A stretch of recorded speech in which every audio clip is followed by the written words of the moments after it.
Hi, everyone. Just checking the sound and see if everything is working here.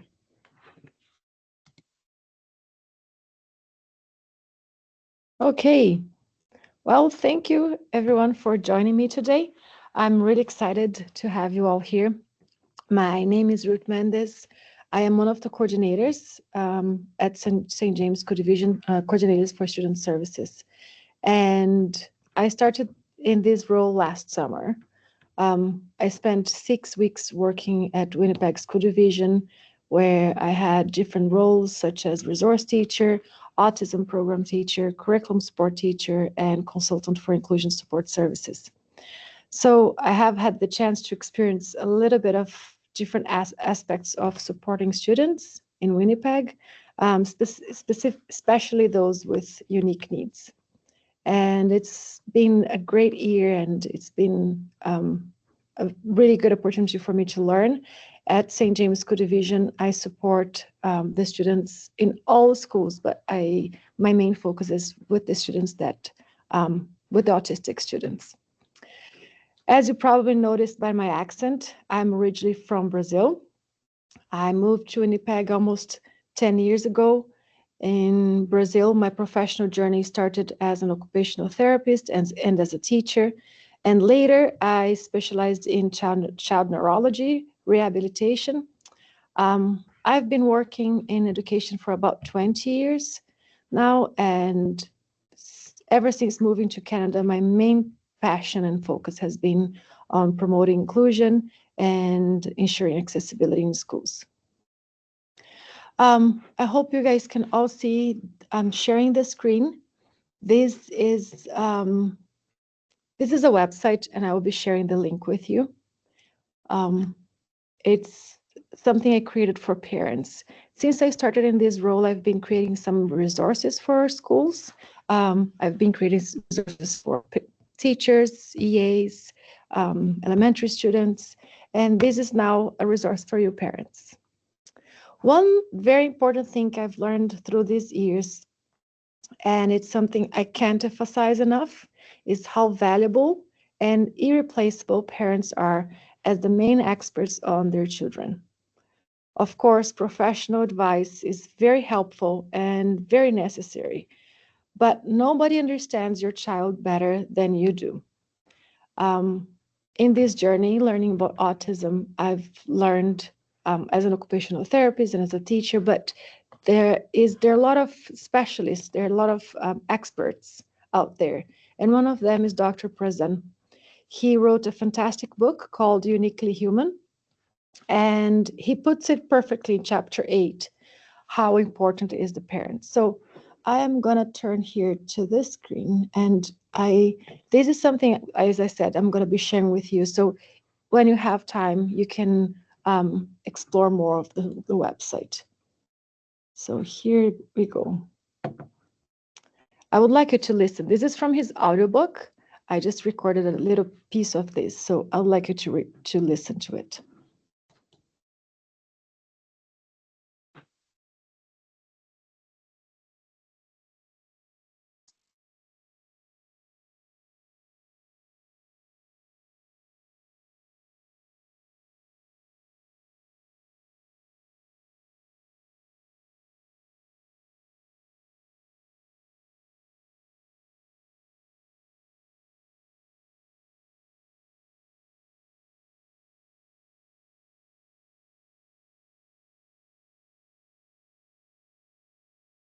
Sorry, it seems that there's no sound.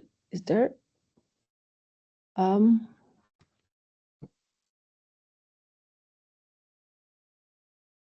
know what? Maybe is there sound? Okay. We can't hear you, but not hear the book you mentioned. Okay, let me just try here. Something.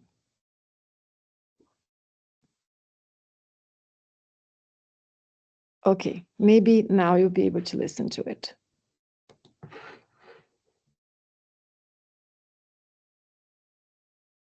Parents, family members, and caregivers are the experts.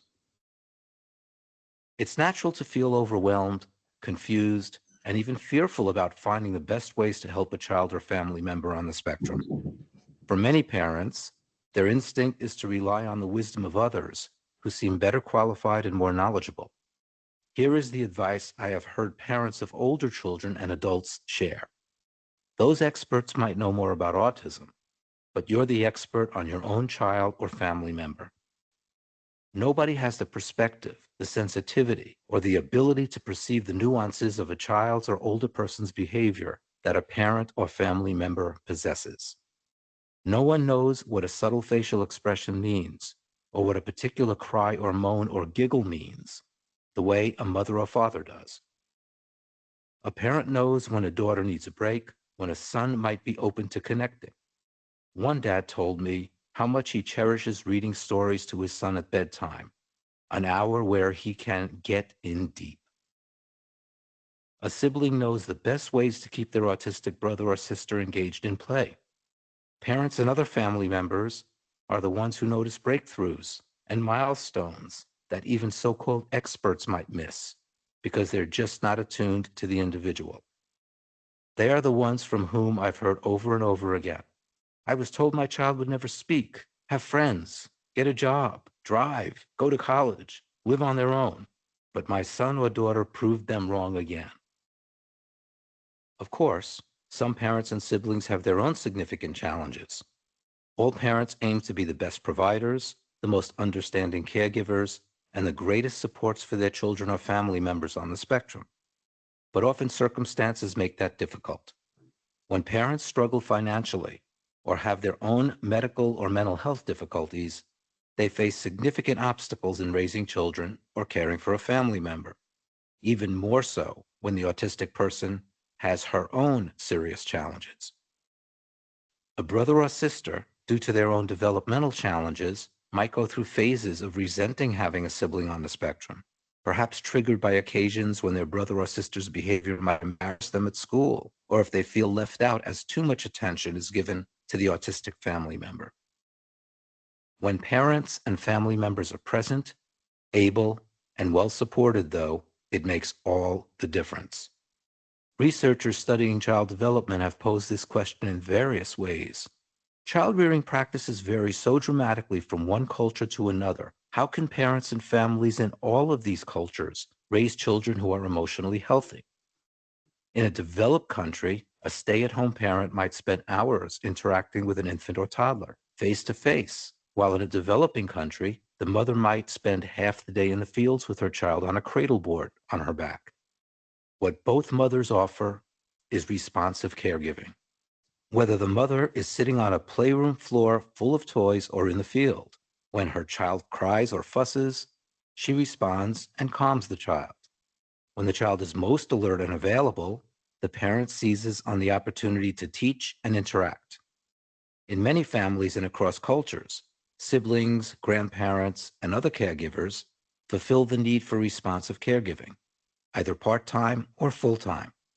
The best predictor of emotionally healthy children is having highly responsive caregivers. Autism can add a challenge to this scenario, since it could be more difficult for a parent or caregiver to attend to a child's needs when the child's signals are difficult to read. But parents and familiar caregivers learn and adapt and are far better equipped to understand the child or family member's communication and state of regulation than anyone else.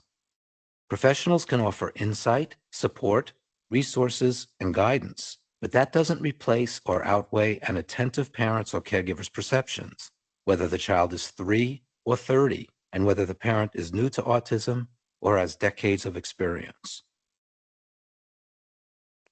Yeah, so he said a lot of things that are so important that resonated with me first time I heard. One of them is that one indicator that the kid will be successful, it's the involvement of the parents, and that really sat with me for a long time. And the other thing is no one knows your child. Um, no one knows your child better than you do. So your insights as parents are so valuable, and it's not possible that we can provide the supports your child needs if we don't if your child need if you don't have this partnership with your parents. So today, our main theme, I'm not going to be talking about autism. We can have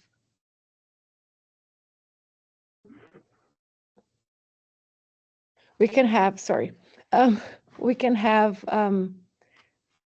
Your screen isn't sharing. yeah, no, it's okay. I'll share in a minute. So today I'm not going to be talking about autism. I can share some links and you can learn more about that.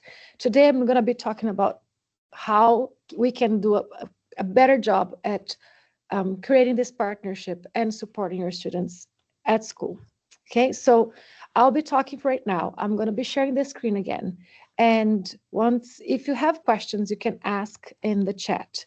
I have the other coordinators, my colleagues here with me, and we're going to be looking at the questions. And at the end, I'm going to give you some time. I'm going to have some time to answer questions. Okay, so here we go. I'm going to share the screen again. Oops.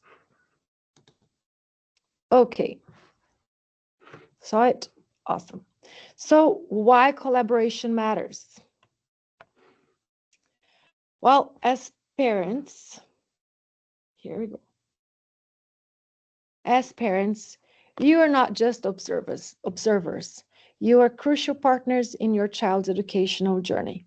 Actually, we know that research consistently shows that parental involvement is one of the strongest predictors of student success. As a mom myself, with kids, teenager kids, I see how much our children rely on us.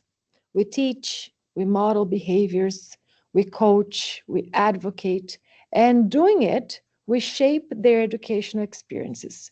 And we also teach them to advocate for themselves. We teach them to communicate with others. Everything we do, it's a way for them to learn. And the way we communicate with them, about them, all that. This visual that I'm showing you, it's on page 6, and I have the link here. So when you go to the website, you'll be able to click on the link and have access to the document. This visual is on page 6 of a document that is a provincial document. This document is called the Standards for Appropriate Educational Programming. And this document outlines for parents, school divisions, and it outlines that parents are at the core team. I call this visual donut because it's colorful and it looks like a donut. Parents are so crucial that the province recognizes your role as a parent and expects your participation. Sorry, your voice and participation is just not nice. It's essential and expected. Collaboration ensures that we effectively support your child's individual needs in schools. As you can see here in the visual, if I click here, parents, as I said, students, classroom teachers, and parents are the core team. After that, we have the school principal, resource teacher, EAs, school counselor. All of the other, like ESS, all the other supports are around here because we are there to support you and the classroom teacher and your child. This is what is expected from all schools. And it's important to have access to this document because that we will give you some guidelines if you need. Collaboration between home, this document talks about that collaboration between home and school is absolutely key. Students thrive here. Students thrive when they see their parents actively involved and positively collaborating with their school. Remember, your kids will trust you. You'll trust who you trust. I remember when I just started teaching, I taught a nursery classroom, and one of my students, it was always crying in the morning. He had such a hard time transitioning. And one day I came to both parents and I said, I don't know, he really struggles. Do you guys do you want him to come to school? How's your feeling about school?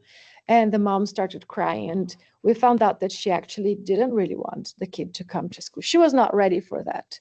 And it's very important that we talk openly about things with our kids, because they feel, and when we struggle to trust, our students will struggle, our kids will struggle to trust as well.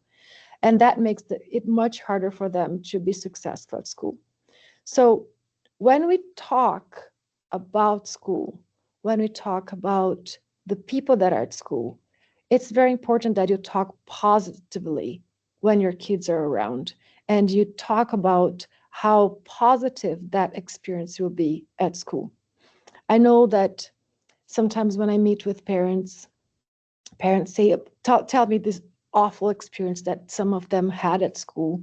And I understand that our previous experience, they impact the way we behave. However, we know better today, and we try to do much better in schools. And it's important that the way we transfer that, our experience to our kids, it reflects that hope that they will have a much better experience in schools than we did. So in terms of collaboration, it's important that we collaborate with parents, with the schools, we support, you share your insights, and we build this stronger support, and we have this partnership. Communication, Communication is another crucial area. Open, honest, and frequent communication between parents, children, and educators builds a strong foundation for trust and success.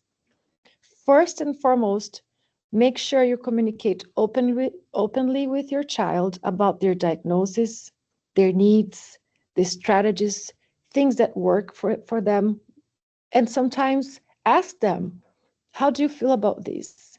And how do you feel about this strategy? Do you think that this would be better? And this helps them understand themselves better and advocate effectively as they grow older. Please share strategies from home with your child's teacher. Maybe it's using a countdown, a timer, a visual schedule. Sometimes we give some warnings, or we have very predictable routines. These practical tools are very helpful in the classroom. Also, adopting some what we call strength-based language can dramatically change perceptions and interaction.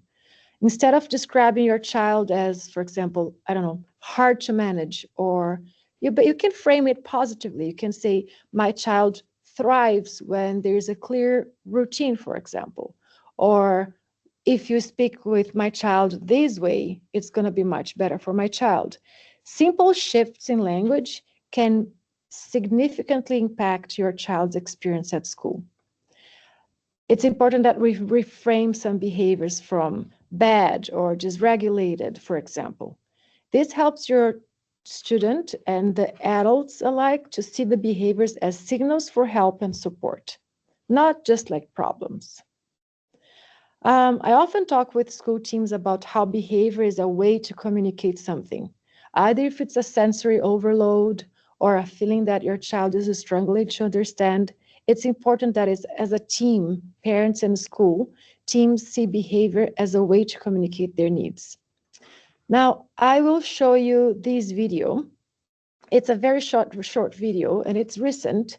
And it shows a dad who struggled at school, but he now wants his kid to be understood by the school team, and he wants his child to have a different experience.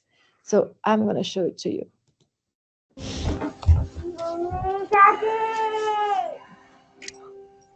Can't sleep. Come here. Close your eyes, okay? They always said I was sensitive. Right, Penny, come on, we need to go now. They said I was difficult. Can I take that, please? They said I was different. And I love that I see the same in you. Penny, please, can you do some homework? Penny, come on, eat your breakfast, please. I need to. Is she still being naughty? No, she isn't naughty. She's autistic. When I was a child, People didn't know about autism, but you're growing up in a world that's starting to understand. Where when we're feeling overwhelmed, people step up. Come on, let's leave it now, love. Hmm? Where when we need more time, people make space. Hey Chris, just want to say don't burn yourself out trying to fit in. The world didn't know how to show up for me. Guess what? I like being like you. You're joking. I like being like you. The world's changing. Hi, we found a quiet space for your daughter at school. And for you, I hope it will. Thank you, Daddy. You're welcome. Let's go.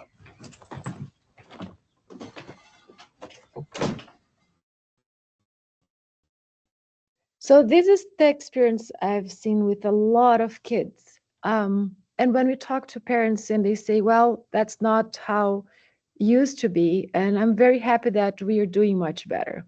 We have a lot to learn. We have a lot to improve. And I often say that every time I meet a student with autism, I learn a little bit more because there's not one student that is like another student.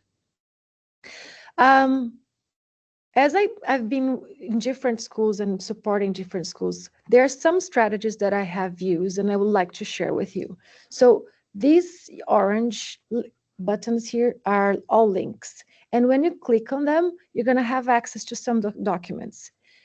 This is a communication book. It's a kind of an agenda. So your child can indicate what are the things he did or she did during the day. And then at the on the back or second page, the EA or the teacher can write down how it was the morning, how's the afternoon. And at the bottom of the second page, you can write down, for example, how was the night or how was the morning. That communication is so important because sometimes your child didn't sleep well. And that is going to impact how the day will go.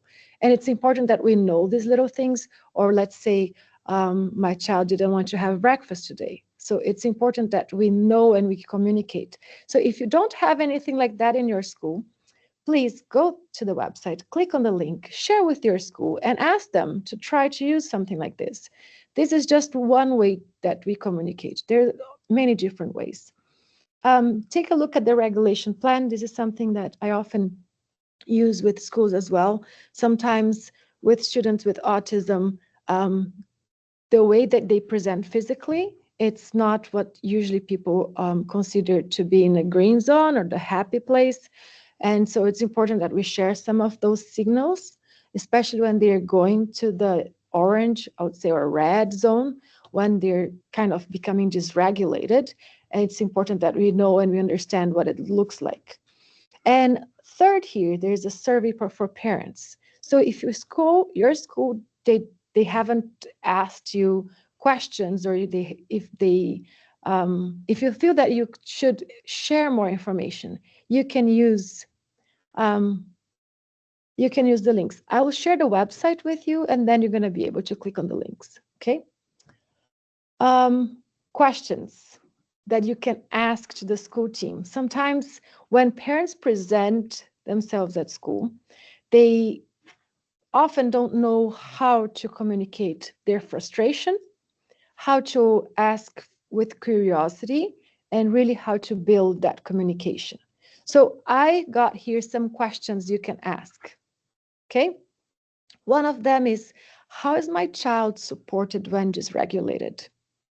It's a very good question. So if you receive a message and say, well, my kid is being dysregulated, or your kid, it happened this during the day, and you can say, how is my child being supported? That is going to help the school to respond to what are the strategies that they have been using. And maybe you have insights that you would like to share, and that's going to help the school as well. Or another question, how are goals communicated to us? How often are those goals? Are we working on the same goals? Can we partner and work on the same goals? Another question is, how are transitions handled? Transitions are such a hard time for students, for autistic students. And sometimes parents, they they know how to transition from one activity to another, because you live with your kid all the time.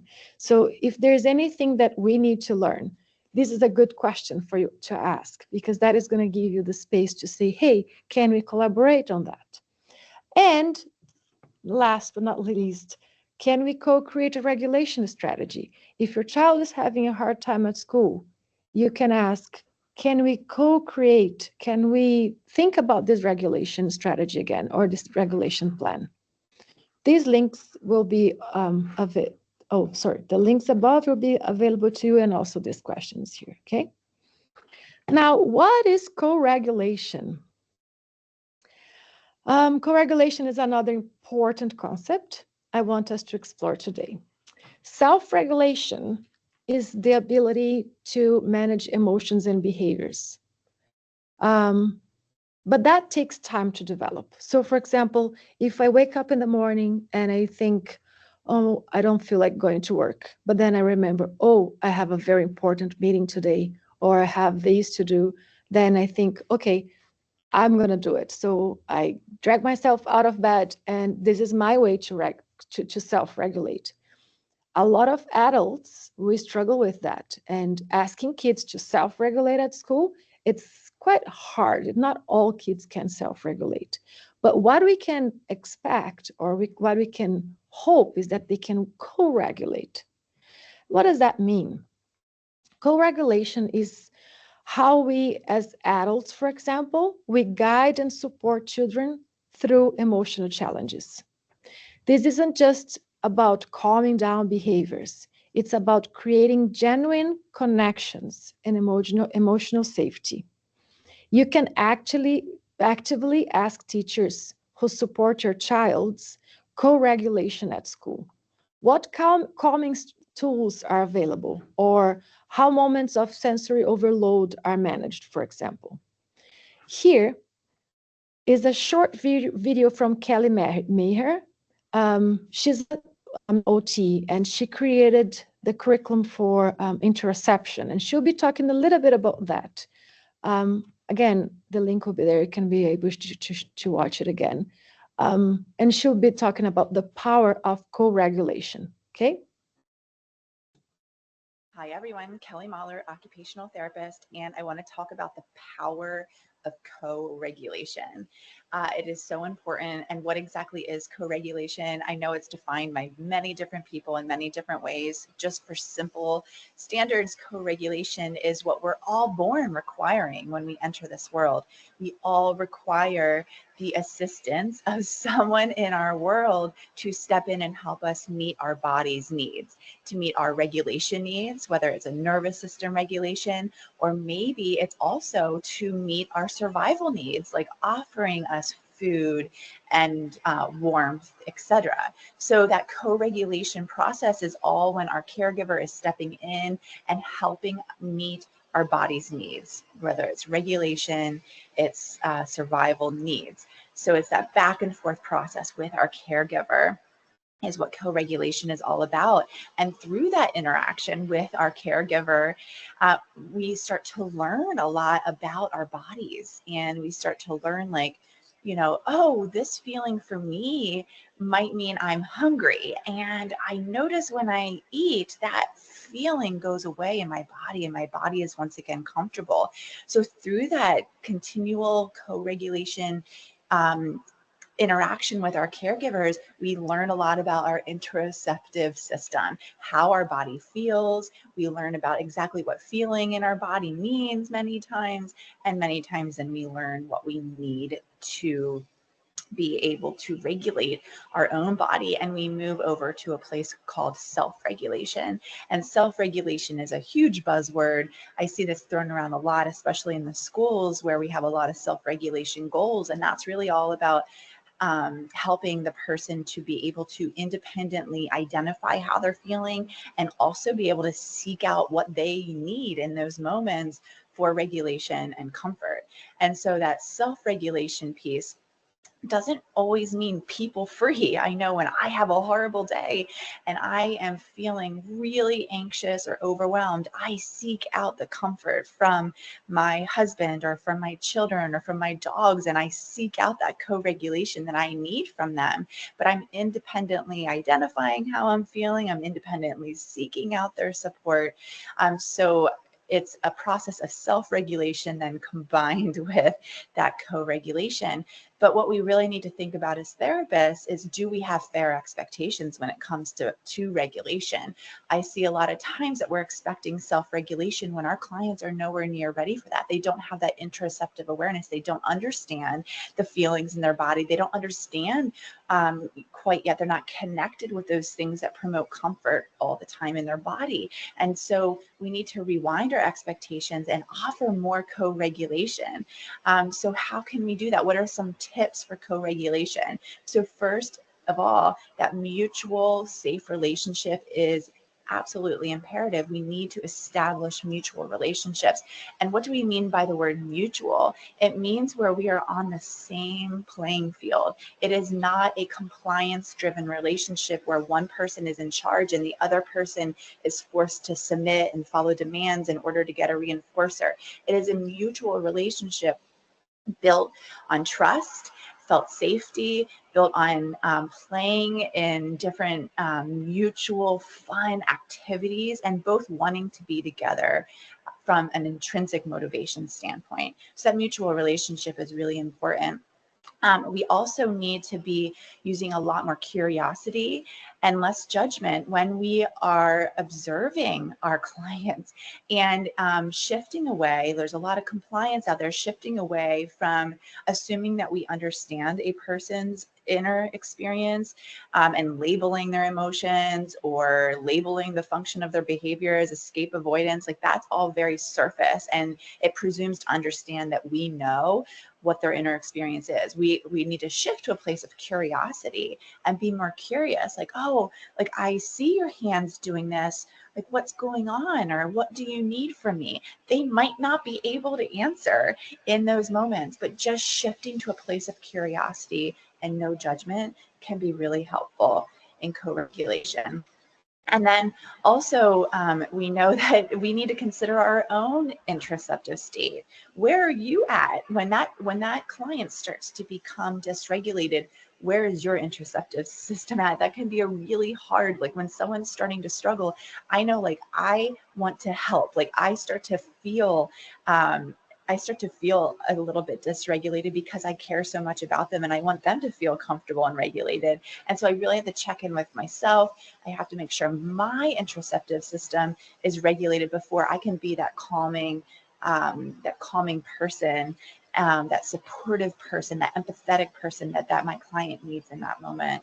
And then finally, the last consideration is continually reflecting on internal stabilization and external stabilization. And those terms come from my friend Judy Endo. So internal stabilization, always considering the nervous system of the child. So when they, or the adult, so when they are getting dysregulated, it is not a purposeful behavior.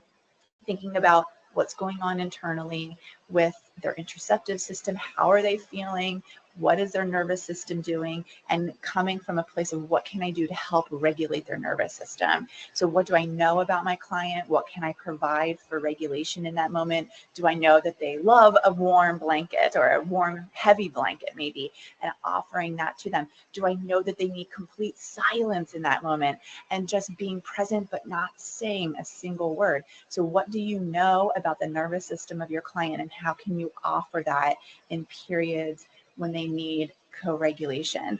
And then also, what can we do externally to stabilize? So thinking about the environment. Is it low? Is it slow? Can we dim the lights? Can we make the noises in the environment as quiet as possible? So really considering how can we use the environment to help stabilize that nervous system as well. And I know co-regulation is definitely required when our client is becoming overwhelmed, but co-regulation is a beautiful thing to do all of the time, to be more proactive, to be continually thinking about how can I nurture the internal stabilization and external stabilization of my client so that I can keep their nervous system at a place where they are feeling regulated. So until next time.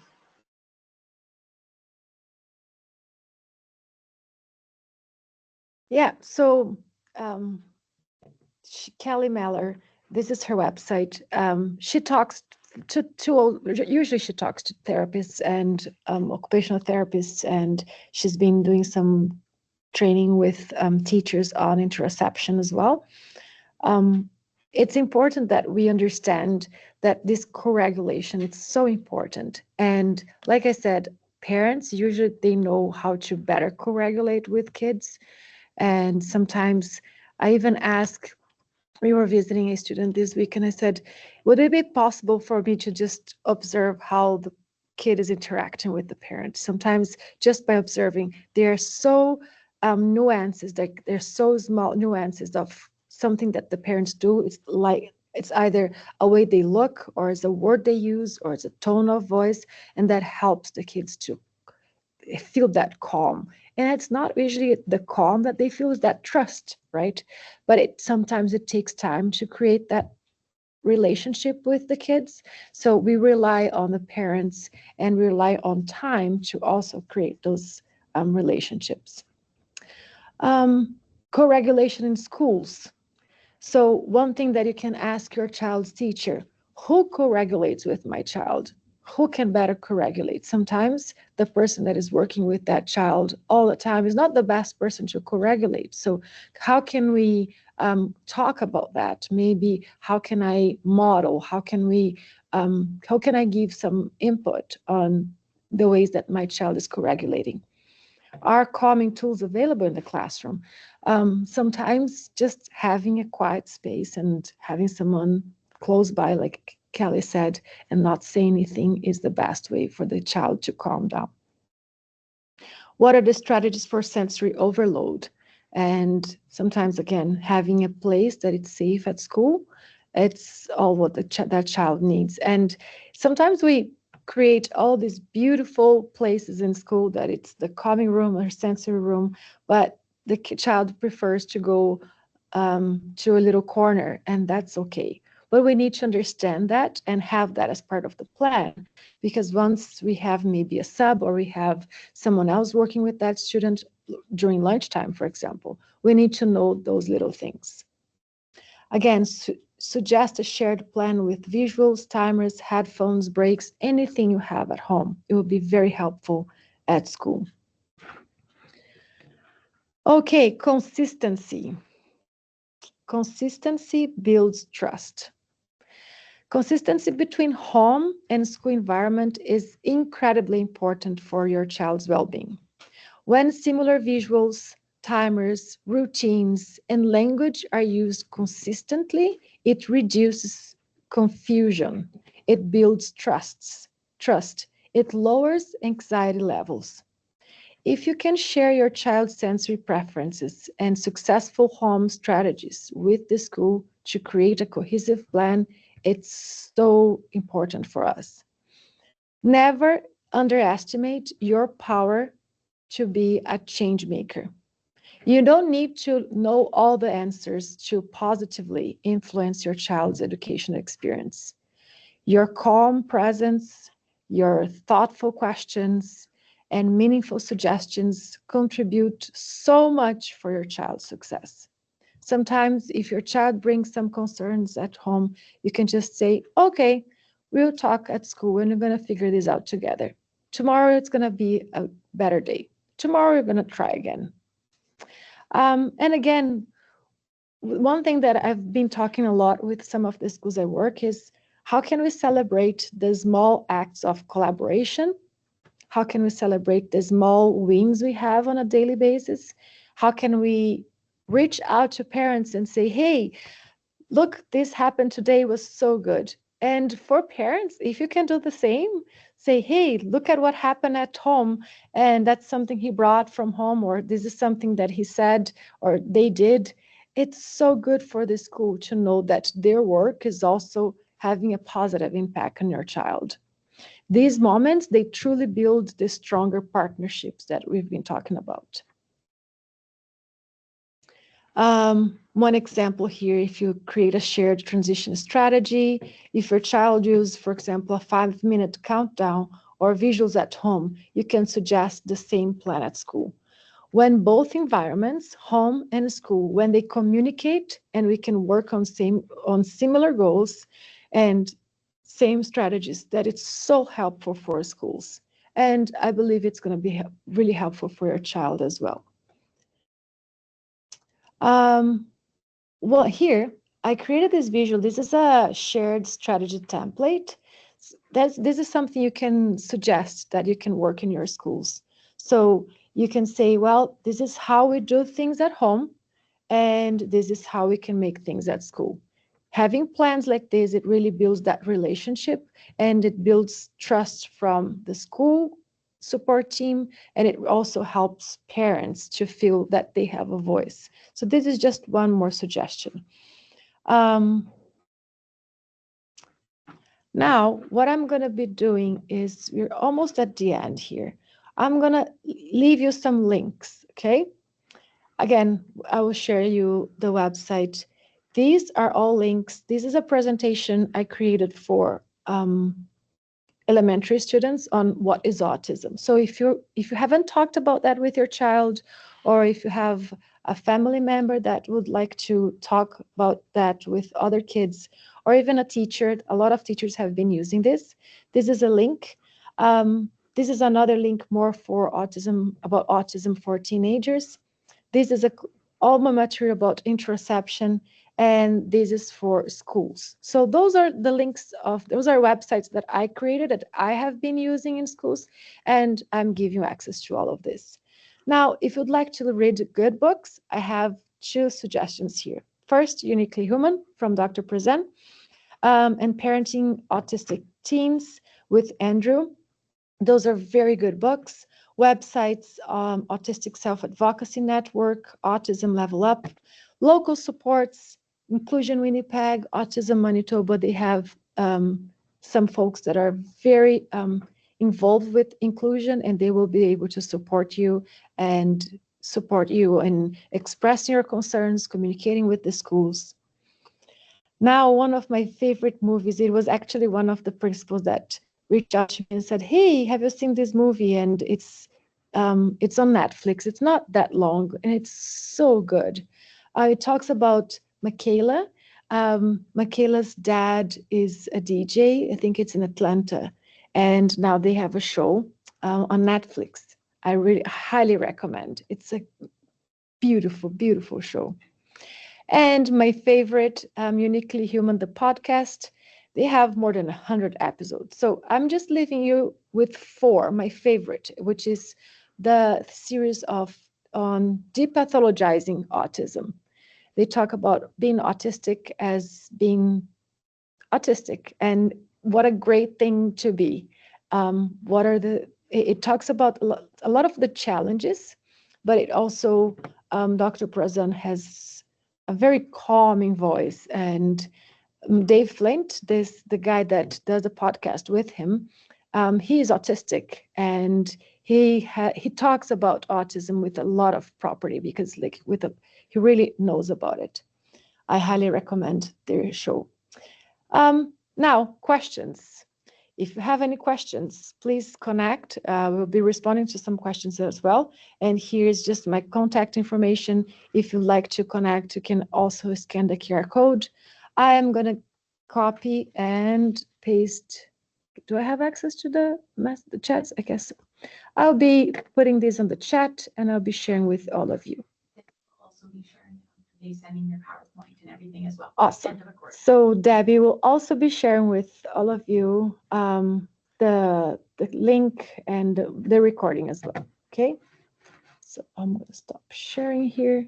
I'm going to put it on the chat.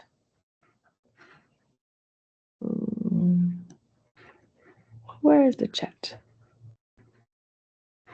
Here we go. I don't know where the chat is. Bear with me, folks. I don't know where the chat is. Not at the top. Chat, it is at the top. Okay, sorry. So this is the link. I hope you have some time to go and explore. I could be talking about autism for a long time, but today was such a short time. It's 45 minutes, and I really wanted to talk to you parents about how we can collaborate and what are some of the things that I've been talking to a lot of parents about, how we can do a better job at supporting your student, your kid, our student. If there's anything that you would like to communicate about your child as well, like I said, I work for the division, I support all schools. So that's something you can connect with me as well, and we can work on this together, okay?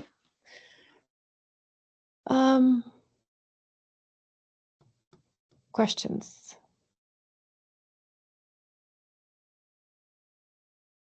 No questions?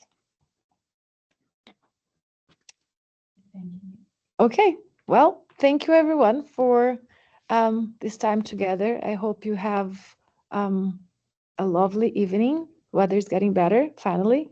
So I hope you have a good night and take care. Bye.